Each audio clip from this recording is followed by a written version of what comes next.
छम छम पायल बोले, पूरब से चली पुरवाई के छम छम पायल बोले,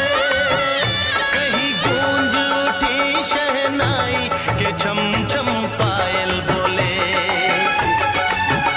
कहीं गूंज उठी शहनाई के छम छम पायल बोले।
कलियों पे शबनम शबनम की भंवरों को प्यास है,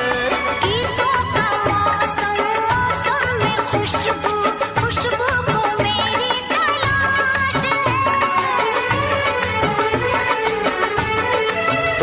ओ बागों में कलियां कलियों पे शबनम शबनम की भंवरों को प्यास है, गीतों का मौसम मौसम में खुशबू खुशबू को मेरी तलाश है।